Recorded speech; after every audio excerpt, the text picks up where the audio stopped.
Hi అండి అందరికీ welcome to my channel. ఈరోజు నేను ఒక కొత్త రెసిపీతో అయితే మీ ముందుకు వచ్చేసినానండి. ఇది స్వీట్ ఐటెం. ఎక్కువగా ఇదేంటంటే ఫంక్షన్స్లో పెడతారు. ఫంక్షన్ హాల్స్లో స్వీట్ డెజర్ట్ లాగా పెడతారు. చాలా టేస్టీగా ఉంటుందండి. నేనైతే వన్స్ ఎప్పుడో తిన్నాను. ఇది ఎలా చేయాలని చూసి నేర్చుకున్నాను. ఖచ్చితంగా చేస్తానని డిసైడ్ అయిపోయి ఇదైతే చేశాను. దీని పేరైతే కునాఫా అండి. కునాఫా పిస్తా హౌస్ ఇలాంటి హోటల్స్లో దొరుకుతుంది. బాగుంటుంది, చాలా చాలా బాగుంటుంది. మీరు కూడా ట్రై చేయండి. అండ్ ఇక్కడ నేను చూపిస్తున్న విధంగా చిన్న సేమియా ఉంటుంది కదా, పేనీలు అంటారు కదా, అది కానీ లేదు అంటే బ్రౌన్ కలర్లో ఫ్రైడ్ సేమియా ఉంటుంది, అదైనా కానీ తీసుకొని నేను ఇక్కడ నా దగ్గర ఉన్న సేమియా అయితే చేస్తున్నాను. సో అది దాంట్లో ఒక చిన్న క్వాంటిటీ అండి. నేను ఫస్ట్ టైం చేస్తున్నాను కాబట్టి చాలా తక్కువ క్వాంటిటీ అయితే చేస్తున్నాను.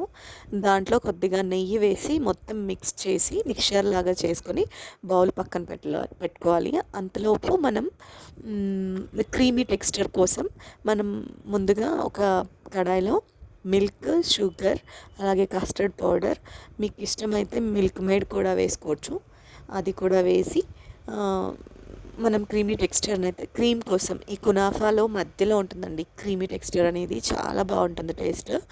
దానికోసం అయితే ప్రిపేర్ చేసుకోవాలి. ఆ తర్వాత ఒక పక్కన స్టవ్ పైన షుగర్ సిరప్ తయారు చేసుకోవాలి. షుగర్ సిరప్ ఎలా తయారు చేసుకోవాలో మోస్ట్లీ అందరికీ తెలుసు కదా. అది ఒక మరీ థిక్గా కాకుండా మరీ పల్చగా కాకుండా మీడియంగా షుగర్ సిరప్ తయారు చేసుకొని పక్కన పెట్టుకోవాలి, కొద్దిగా చల్లార్చుకోవాలి. ఆ తర్వాత ఇక్కడ నేను చూపిస్తున్న విధంగా ప్లేట్లో ఒక మంచి ప్లెయిన్ ప్లేట్లో నెయ్యి రాసుకొని దానిపైన నేను ముందుగా మిక్చర్ లాగా మిక్స్ చేసుకున్న పేనీలు వేసి, ఆ తర్వాత మనం క్రీమీ టెక్స్చర్ మనం ప్రిపేర్ చేసుకున్నాం కదా, అదంతా దాంట్లో వేయాలి. తర్వాత చీజ్ పైన చీజ్ క్యూబ్స్ వేయాలి. చాలా టేస్టీగా దొరుకుతాయండి సూపర్ మార్కెట్స్లో ఈ చీజ్ క్యూబ్స్. చాలా టేస్టీగా ఉంటుంది చీజ్ వేసుకుంటే.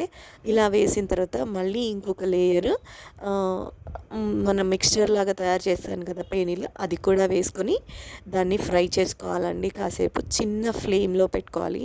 స్టవ్ చాలా లో ఫ్లేమ్లో పెట్టుకొని ఫ్రై చేసుకున్న తర్వాత దాన్ని మళ్ళీ ప్లేట్ ఉంటుంది కదా, దాని ప్లేట్ పైన ఇంకొక ప్లేట్ పెట్టి దాన్ని మళ్ళీ మార్చుకోవాలి, అంటే ఉల్టా చేసుకోవాలి. ఉల్టా చేసుకున్న తర్వాత బ్రౌన్ కలర్ వస్తుంది. దాన్ని షిఫ్ట్ చేసుకున్న తర్వాత మళ్ళీ కొద్దిసేపు కుక్ చేసుకోవాలి, చిన్న ఫ్లేమ్లోనే కుక్ చేసుకోవాలి. ఆ తర్వాత షుగర్ సిరప్ పైన వేసుకొని ఇది ఓవెన్లో పెట్టుకోవచ్చు, లేదంటే ఇలా పెంక పైన నేను చూపించినట్టుగా పెంక పైన అయినా పెట్టచ్చు. కానీ నేను ఓవెన్ ఉన్నా కూడా ఇలాగ ట్రై చేద్దామని ఇలా ట్రై చేశాను. అందరి ఇళ్ళలో ఓవెన్ ఉండదు కదా, సో అందుకని నేను ఇలా ట్రై చేశాను. అయినా వచ్చిందండి, చాలా టేస్టీగా ఉంటుంది. సో మీరు కూడా ట్రై చేయండి. ఏంటంటే చూడండి, ఆ కునాఫా బ్రౌన్ కలర్ వచ్చింది కదా, అది మళ్ళీ ఉల్టా షిఫ్ట్ చేసిన తర్వాత ఈ విధంగా వస్తుంది. ఆ తర్వాత షుగర్ సిరప్ వేసుకొని పైన పిస్తా కానీ బాదం కానీ లేదంటే ఎనీ డ్రై ఫ్రూట్స్ వేసుకొని తింటే ఉంటుంది చూడండి. మనం ఫంక్షన్కి వెళ్ళి మళ్ళీ తిరిగి వచ్చిన ఫీలింగ్ ఉంటుంది. ఆ డెజర్ట్ అసలు మర్చిపోలేము. ఒక్కసారి తింటే మళ్ళీ మళ్ళీ తినాలనిపిస్తుందండి. నాకైతే చాలా చాలా ఇష్టం.